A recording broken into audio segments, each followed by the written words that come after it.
that the body of Jesus rose from the dead by processes, natural processes going on in the grave 5 minutes before we happened. The regularities Pure into speculation. it is capable. Pure speculation. Well, Wait a minute. No, this is not worth listening to. This isn't speculation. Well, let's listen and then you respond, Peter. Peter.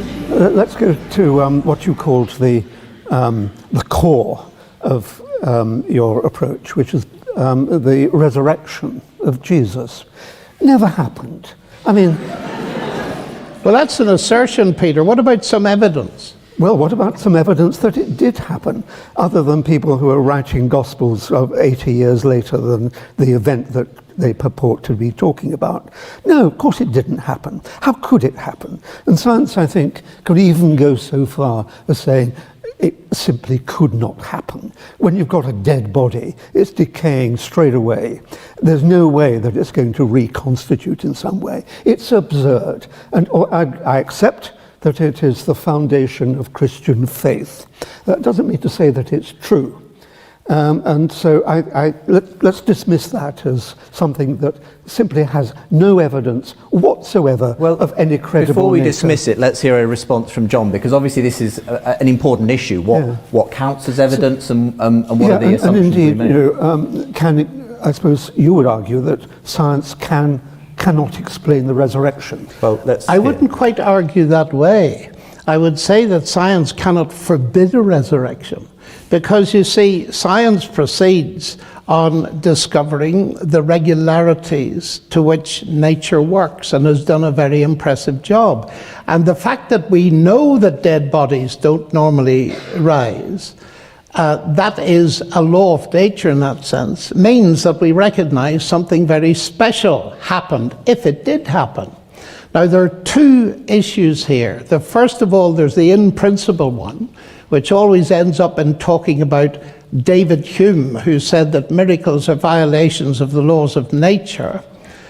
And I do not believe they are. That's point number one, and I can go into that if you like. Do you want me to? Do you want to believe? Well, we might as well, since you raised it. Well, you've got to define a miracle.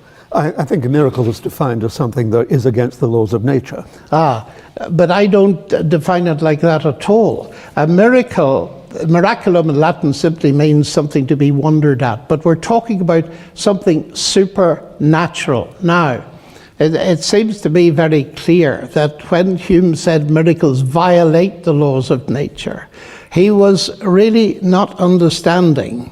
And the great interpreter Anthony Flew of David Hume. No. Sorry? Oh, sorry, go ahead.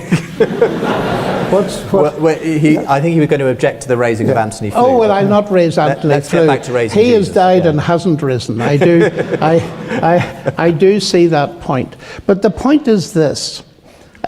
C.S. Lewis long ago told a little analogy. If I stay in a hotel tonight, put £100 in a drawer, and do the same tomorrow night, there are £200 in it. 1 + 1 = 2. If on the third morning I find 50 quid, what do I say? That the laws of arithmetic have been broken, or the laws of England?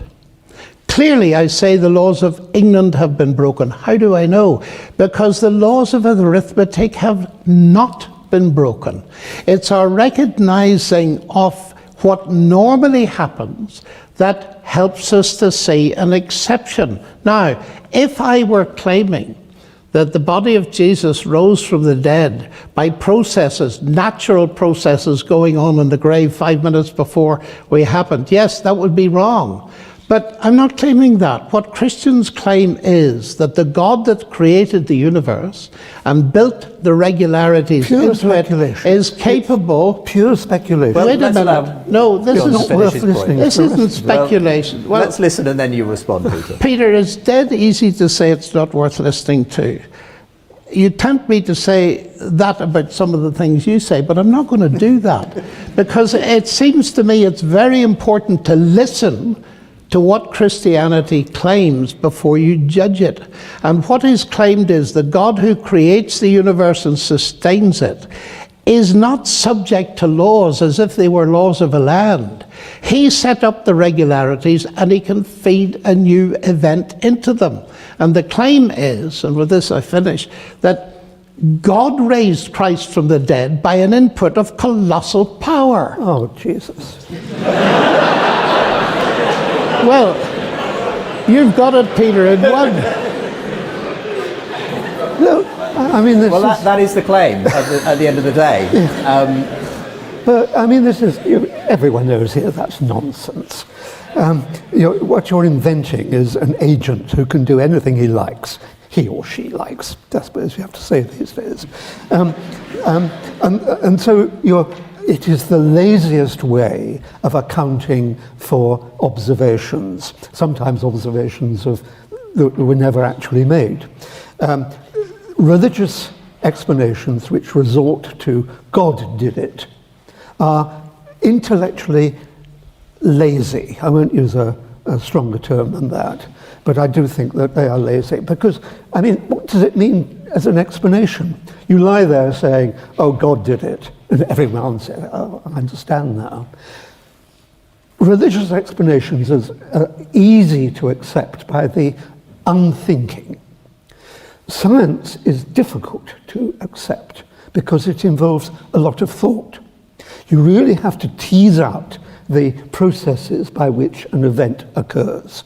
You can't simply say, and God did it. You've got to go through, in biology, you delve down into, if you like, the chemistry of the organism. In chemistry, you delve down into the physics of the underlying processes. And I accept, maybe in physics, you have to delve down into the underlying mathematical fabric of whatever I mean by that. It's jolly hard work, and you've got to work on it. But it's more satisfying when you get to the end of an explanation than that extraordinarily lazy way of pretending to explain by saying, and abracadabra, God did it. I mean, that is intellectually corrupt. Okay. But, Peter, that's confusing two different kinds of explanations. Yes, indeed. If you were to say about a motor car, Henry Ford did it, and that's all you had to say, then I would agree with you. But the point is, as I sit here and read your books and explaining chemistry and all this kind of thing, I say, this is wonderful. This is not contradicting the God explanation, because the God explanation is saying that you, as a chemist, only have a universe to study because God created it in the first place. But he's not competing. In fact, interestingly, and this has always been a bit of a mandate for me, the very early chapters of Genesis, God commands human beings to name the animals. He starts off taxonomy, which is the basic intellectual discipline. In other words, he said, you go and do science, and you'll find it utterly fascinating. So I think you're arguing at a straw God and not a straw man. You don't know whether God was starting off science. He might have got so bored with his creation that he wanted to amuse them in some Well, way. who's speculating now? Yeah, I am. Yes, okay. I think any speculation that uses the word God is intellectually corrupt. I mean, But this is absurd. There is no God. Can I? No, be quiet. There is not one jot of evidence for God. Oh, I think there's a Only in lot of lazy evidence minds for is there God. evidence for God. Okay, so let me just to summarise. Yes, please. Lazy, corrupt, and any mention of God is simply going down that path. Why for you is that not the kind of lazy, corrupt explanations you're Well, talking about? first of all, take science itself. Why am I passionate about science?